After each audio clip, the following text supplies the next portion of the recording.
ஓம் சாந்தி 24/9/2025 காலை முரளி பாப்தாதா மதுவன். இனிமையான குழந்தைகளே, தந்தை வந்திருப்பதே உங்களுடைய பேட்டரியை சார்ஜ் செய்வதற்காக. எந்த அளவிற்கு நீங்கள் நினைவில் இருப்பீர்களோ அந்த அளவிற்கு பேட்டரி சார்ஜ் ஆகிக் கொண்டே போகும். கேள்வி: உங்களுடைய உண்மையான படகிற்கு புயல் ஏன் வருகிறது? பதில்: ஏனென்றால் இந்த நேரத்தில் செயற்கையானவர்கள் நிறைய தோன்றியிருக்கிறார்கள். சிலர் தன்னையே கடவுள் என்று கூறுகிறார்கள். சிலர் ரித்தி சித்தி காண்பிக்கிறார்கள். ஆகையினால் மனிதர்கள் உண்மையை பகுத்தறிய முடியவில்லை. உண்மையின் படகை அசைப்பதற்காக முயற்சி செய்கிறார்கள். ஆனால் உங்களுக்கு தெரியும், நம்முடைய உண்மையின் படகு ஒருபோதும் மூழ்க முடியாது. இன்று யார் தடைகளை ஏற்படுத்துகிறார்களோ நாளை அவர்களே புரிந்து கொள்வார்கள், சத்கதிக்கான வழி இங்கேதான் கிடைக்கும் என்று. அனைவருக்காகவும் இந்த ஒரு கடைதான் இருக்கிறது. ஓம் சாந்தி. ஆன்மீக குழந்தைகளுக்காக, அதாவது ஆத்மாக்களுக்காக. ஏனென்றால் ஆத்மா காது மூலமாக கேட்கிறது. ஆத்மாவில்தான் தாரணையும் ஆகிறது. தந்தையினுடைய ஆத்மாவில் ஞானம் நிரம்பி இருக்கிறது. குழந்தைகளுக்கு ஆத்ம அபிமானியாக இந்த ஜென்மத்தில் மாற வேண்டும். பதித ஆத்மா பாவனமான ஆத்மா என்று சொல்லப்படுகிறது. பதித பரமாத்மா என்று ஒருபோதும் கேட்பது கிடையாது. அனைவருக்குள்ளும் பரமாத்மா இருக்கிறார் என்றால் அப்போது பதித பரமாத்மா ஆகிவிடுவார் அல்லவா? முக்கியமான விஷயம் ஆத்ம அபிமானி ஆகுவது ஆகும்.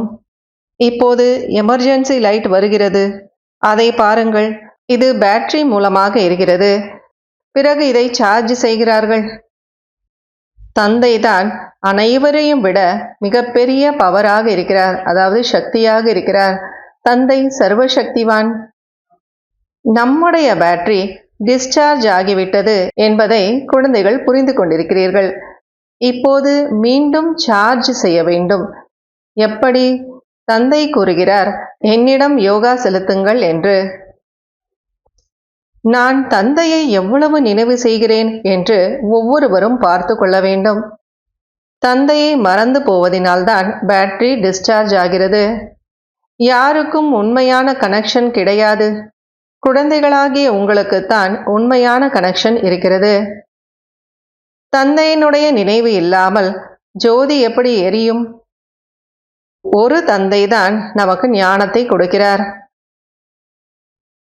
ஆத்மாக்கள் தந்தையை அழைக்கிறது, ஓ பாபா, நாங்கள் டிஸ்சார்ஜ் ஆகிவிட்டோம், நீங்கள் வாருங்கள், எங்களை சார்ஜ் செய்யுங்கள் என்று. இப்போது தந்தை கூறுகிறார், எவ்வளவு நினைவு செய்கிறீர்களோ அந்த அளவுக்கு சக்தியானது வரும். தந்தையிடம் மிகுந்த அன்பு இருக்க வேண்டும். பாபா, நாங்கள் உங்களுடையவர்கள், உங்களுடன் வீட்டிற்கு திரும்பி செல்வோம். தன்னை தானே கேட்டுக்கொள்ளுங்கள், எனக்குள் எந்த ஒரு அவகுணமும் இல்லையா என்று. மனதில் வேண்டுமென்றால் புயல் வரலாம், ஆனால் செயலில் எதுவும் செய்யவில்லைதானே, யாருக்கும் துன்பம் கொடுக்கவில்லையா என்று. தந்தை துக்கத்தை நீக்கி சுகம் கொடுக்கக்கூடியவர். நாமும் அனைவருக்கும் சுகத்தினுடைய வழியை கூறுகிறோம். பாபா நிறைய யுக்திகளை கூறிக்கொண்டே இருக்கிறார். தந்தை கூறுகிறார், நான் இவருக்குள் பிரவேசம் செய்து இவருடைய பெயரை பிரம்மா என்று வைக்கிறேன். குழந்தைகளாகிய உங்களுக்கு பெயர் வைத்தேன், அதுபோல இவருக்கும் பிரம்மா என்று பெயர் வைக்கப்பட்டது. அதாவது ஆரம்பத்தில் வந்தவங்களுக்கு பாபா பேரெல்லாம் மாற்றினாங்க. பாபா புரிய வைக்கிறார், உங்களுக்கெல்லாம் எப்படி பேர் வைக்கப்பட்டிருக்கோ அந்த மாதிரி இவருக்கு பிரம்மா அப்படின்னு பேர் வச்சிருக்கேன் அப்படிங்கிறார் பாபா. இது என்னுடைய தெய்வீகமான அலௌகீக பிறப்பு என்று தந்தை கூறுகிறார். குழந்தைகளாகிய உங்களை நான் தத்தெடுக்கிறேன். 2 ஆத்மாக்களினுடைய பார்ட் இங்கே மிகவும் நடக்கிறது. ஆத்மாவை அழைக்கிறார்கள். அப்போது ஆத்மா எங்கே வந்து அமரும்?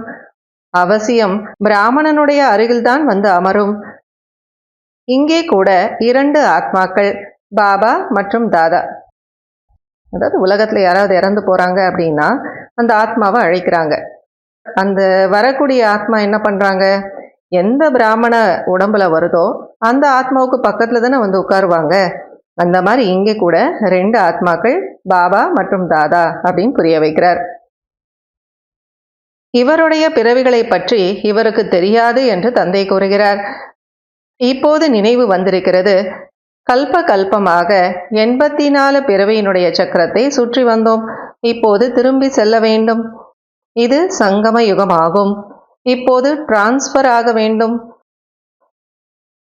யோகத்தின் மூலமாக நீங்கள் சதோபிரதானமாக மாறிவிடுவீர்கள். பேட்டரி சார்ஜ் ஆகிவிடும். பிறகு சத்யுகத்தில் வந்து விடுவீர்கள். புத்தியில் முழு சக்கரமும் சுற்றி கொண்டே இருக்க வேண்டும். டீட்டெயிலாக செல்ல முடியாது. மரத்தினுடைய ஆயுளும் இருக்கிறது, பிறகு காய்ந்து போய்விடுகிறது. இங்கேயும் கூட அனைத்து மனிதர்களும் காய்ந்து போனது போல இருக்கிறார்கள். அனைவரும் ஒருவருக்கொருவர் துன்பத்தை கொடுத்து கொண்டே இருக்கிறார்கள். தந்தைதான் உலகத்தினுடைய அரசாட்சியை கொடுக்கிறார். அவரை எவ்வளவு நினைவு செய்ய வேண்டும்? நினைவில் இல்லாத காரணத்தினால் மாயை ஓங்கி அறைகிறது. அனைத்தையும் விட பெரிய அடி விகாரத்தினுடையதாகும். யுத்த மைதானத்தில் நீங்கள் பிராமணர்கள் தான் இருக்கிறீர்கள் அல்லவா? அப்போது உங்களுக்கு புயலும் வரும். ஆனால் எந்த ஒரு விகர்மமும் செய்யக்கூடாது. அதாவது யுத்த மைதானத்தில் பிராமணர்கள் நாம தான் இருக்கோம், ஆனாலும் கூட எந்த ஒரு பாவ செயலும் செய்யக்கூடாது அப்படின்னு பாபா சொல்றார். பாபாவிடம் கேட்கிறார்கள், பாபா இது செய்ய வேண்டியதாக இருக்கிறது, குழந்தைகள் மிகவும் தொந்தரவு படுத்துகிறார்கள், அப்போது கோபம் வருகிறது என்று. குழந்தைகளை நல்ல முறையில் பராமரியுங்கள், இல்லை என்றால் கெட்டு போய் விடுவார்கள். முயற்சி செய்து அடிக்காதீர்கள். ஸ்ரீ கிருஷ்ணருக்கு கூட காண்பிக்கப்பட்டிருக்கிறது, உரலில் கட்டி போட்டது போல.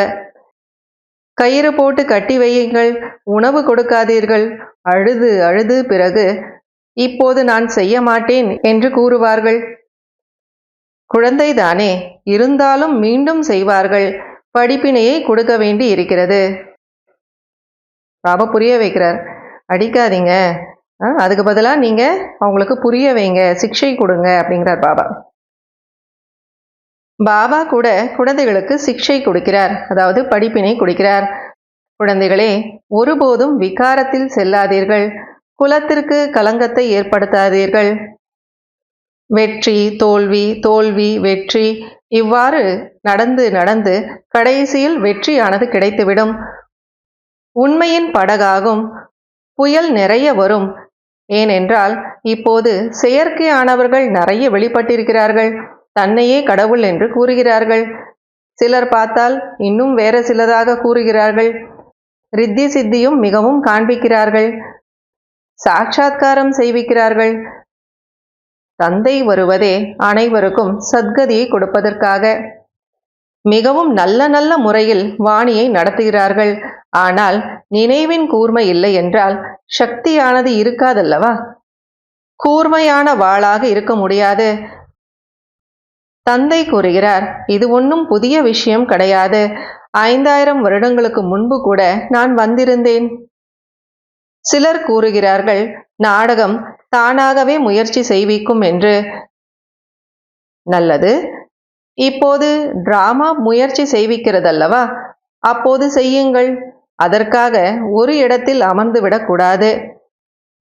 பாபா சொல்றாரு, நாடகத்துல இருந்தா பார்த்துக்கலாம், டிராமா முயற்சி செய்விக்கும் அப்படின்னு சும்மா ஒரு இடத்துல உட்கார்ந்துடக்கூடாது அப்படிங்கிறார் பாபா. உங்களிலும் கூட வரிசை கிரமத்தில் தான் இருக்கிறார்கள். சிலர் பார்த்தால் எவ்வளவு உழைக்கிறார்கள், சிலர் பார்த்தால் குறைவாக செய்கிறார்கள். கோவர்தன மலையை சுண்டு விரலால் தூக்கியது போல காண்பிக்கிறார்கள். இப்போது இது பழைய உலகமாகும். அனைத்து பொருட்களிலும் சக்தியானது இல்லை. சொர்க்கத்தில் தங்க மாளிகை உருவாக்குவார்கள். அங்கே அளவற்ற செல்வம் இருக்கும். சுவறுகளில் வைர வைடூரியங்கள் பதிக்கப்பட்டிருக்கும். ஒரு விளையாட்டை காண்பிக்கிறார்கள். அந்த விளக்கை தேய்த்த உடனேயே மாளிகை வெளிப்பட்டது போல காண்பிக்கிறார்கள். இங்கேயும் கூட திவ்ய திருஷ்டியின் மூலமாக சொர்க்கத்திற்கு சென்று விடுகிறார்கள். அங்கே இளவரசன் இளவரசியிடம் புல்லாங்குழல் மற்றும் அனைத்து பொருட்களும் வைரத்தில் இருக்கும். இங்கே யாராவது அந்த மாதிரி பொருட்களை அணிந்து உட்கார்ந்தால் கொள்ளையடித்து விடுவார்கள். அங்கே இந்த விஷயங்கள் எல்லாம் இருக்காது. இந்த உலகம் மிகவும் பழமையானது, அழுக்கானது. இந்த லக்ஷ்மி நாராயணனுடைய உலகம் ஆஹா ஆஹாவாக இருந்தது. பாரதம் பெக்கராக இருக்கிறது. கடனோ கடன் வாங்கி கொண்டே இருக்கிறது. தானியங்கள், சர்க்கரை போன்றவை எதுவுமே கிடைப்பது கிடையாது. இப்போது உலகத்தை மாற்ற வேண்டும். ஆனால் அதற்கு முன்பு ஆத்மாவினுடைய பேட்டரியை சத்தோபிரதானமாக மாற்றுவதற்காக சார்ஜ் செய்ய வேண்டும். தந்தையை அவசியம் நினைக்க வேண்டும். இதற்கு முன்பு இந்த விஷயங்களை பற்றி நாம் தெரிந்திருந்தோமா என்ன? மற்றவர்கள் எப்படி இருந்தார்களோ அதுபோலதான் நாமும் இருந்தோம். இப்போது பாபா பெரிய பல்கலைக்கழகத்தை திறந்து கொண்டிருக்கிறார். இதில் புரிய வைப்பதற்காக படங்களும் அவசியம் தேவை அல்லவா? இன்னும் போக போக உங்களிடம் இருக்கக்கூடிய அனைத்து படங்களும் டிரான்ஸ்லேட்டாக மாறிவிடும். பிறகு நீங்கள் மற்றவருக்கு புரிய வைப்பதும் எளிமையாக இருக்கும். அப்போ பாபா சொன்னாங்க எல்லா படங்களும் டிரான்ஸ்லேட் ஆகிடும் அப்படின்னு சொல்லிட்டு. இப்போ பார்க்குறோம் எல்லாமே அந்த மாதிரி டிரான்ஸ்லேட் ஆயிடுச்சு இல்லையா? நாம் நம்முடைய அரசாட்சியை மீண்டும் ஸ்தாபனை செய்து கொண்டிருக்கிறோம் என்பதை நீங்கள் அறிந்திருக்கிறீர்கள். பாபாவினுடைய நினைவு மற்றும் ஞானத்தின் மூலமாக நாம் நம்முடைய அரசாட்சியை மீண்டும் ஸ்தாபனை செய்து கொண்டிருக்கிறோம் என்பதை நீங்கள் அறிந்திருக்கிறீர்கள். மாயா இடையில் மிகவும் ஏமாற்றத்தை கொடுக்கிறது. தந்தை கூறுகிறார், ஏமாற்றத்திலிருந்து தப்பித்துக் கொள்ளுங்கள். யுக்திகளும் நமக்கு சொல்லிக் கொடுத்து கொண்டே இருக்கிறார். தந்தையை நினைவு செய்யுங்கள், அப்போது உங்களுடைய விகர்மம் விநாசமாகும். மேலும் நீங்கள் இந்த லக்ஷ்மி நாராயணனாக மாறிவிடுவீர்கள் என்பதை வாயிலிருந்து கூறுங்கள். இந்த பேட்ஜ் இவையெல்லாம் பகவான் அவரே உருவாக்கியிருக்கிறார். அப்போது இதற்கு எவ்வளவு மதிப்பு இருக்க வேண்டும்? நல்லது. இனிமையிலும் இனிமையான காணாமல் போய் கண்டெடுக்கப்பட்ட செல்லமான குழந்தைகளுக்கு தாயும் தந்தையும் ஆகிய பாப் தாதாவினுடைய அன்பு நினைவுகள் மற்றும் காலை வணக்கம். ஆன்மீக குழந்தைகளுக்கு ஆன்மீக தந்தையின் நமஸ்காரம். ஆன்மீக தந்தைக்கு ஆன்மீக குழந்தைகளின் நமஸ்காரம், அன்பு நினைவுகள் மற்றும் காலை வணக்கம். கடைபிடிக்க வேண்டிய முக்கியமான சாராம்சம். முதல் பாயிண்ட், அனைத்து குணங்களால் தன்னை அலங்காரம் செய்து கொள்ள வேண்டும். ஒருபோதும் யாருக்கும் துக்கத்தை கொடுக்கக்கூடாது. அனைவருக்கும் சுகத்தின் வழியை கூற வேண்டும். செகண்ட் பாயிண்ட், முழு உலகமும் சுடுகாடு ஆகிவிட்டது. ஆகவே இதன் மீது மனதை செலுத்தாதீர்கள். இப்போது நாம் டிரான்ஸ்ஃபர் ஆகி கொண்டிருக்கிறோம். நாம் புது உலகத்திற்கு செல்ல வேண்டும் என்பது நினைவில் இருக்க வேண்டும். வரதானம். மாயை அல்லது தடைகளிலிருந்து பாதுகாப்பாக இருக்கக்கூடிய பாப் தாதாவினுடைய குடைநிழலுக்கு அதிகாரியாகுக. யார் பாப் தாதாவினுடைய தேடி கண்டெடுக்கப்பட்ட குழந்தைகளாக இருக்கிறார்களோ அவர்களுக்கு பாப் தாதாவினுடைய குடைநிழல் அதிகார ரூபத்தில் பிராப்தியாக கிடைக்கிறது. அந்த குடைநிழலுக்குள் மாயா வருவதற்கு சக்தி இருக்காது. அவர்கள் சதா மாயையின் மீது வெற்றி அடைவார்கள். இந்த நினைவு என்கிற குடைநிழல் அனைத்து தடைகளிலிருந்தும் பாதுகாப்பாக வைக்கிறது. குடைநிழலுக்குள் இருக்கக்கூடியவர்களுக்கு எந்த ஒரு விதமான தடையும் அவர்களிடம் வர முடியாது. குடைநிழலுக்குள் இருக்கக்கூடியவர்களுக்கு கடினத்திலும் கடினமான விஷயம் கூட எளிமையாகிவிடும். மலை போன்ற விஷயம் கூட பஞ்சுக்கு சமமாக அனுபவமாகும்.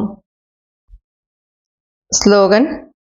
பிரபுவுக்கு பிரியமானவர், உலகத்துக்கு பிரியமானவர் மற்றும் சுயத்துக்கு பிரியமானவர் ஆகுவதற்காக திருப்தியின் குணத்தை தாரணை செய்யுங்கள்.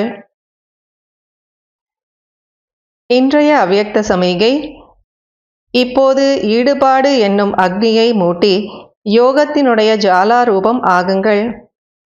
விசேஷமாக நினைவு யாத்திரையை பவர்ஃபுல்லாக, அதாவது சக்திசாலியாக மாற்றுங்கள்.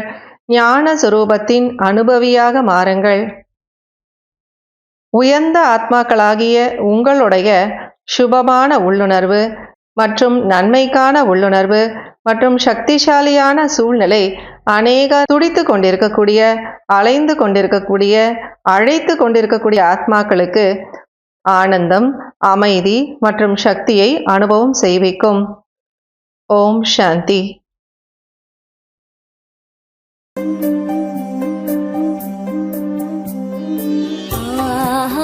எனது பாக்யமே பாபா உன் அன்பு கிடைத்ததே. எனது பாக்யமே பாபா உன் அன்பு கிடைத்ததே. கடலே கடலே உன்னிடம் உன்னிடம், கடலே கடலே உன்னிடம் உன்னிடம் ஒரு துளி அடைந்ததே. புதிய வாழ்வு மலர்ந்ததே. எனது பாக்யமே பாபா உன் அன்பு கிடைத்ததே.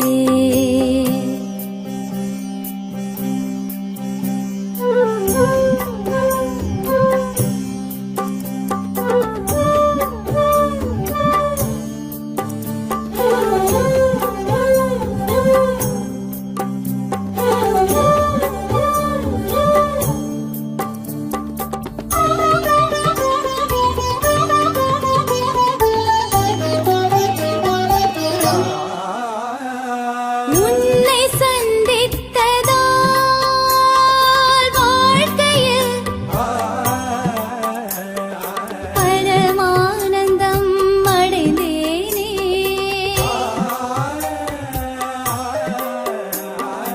உன்னை சிந்தித்ததால் இதயத்தில் பேரானந்தம் அடைந்தேனே.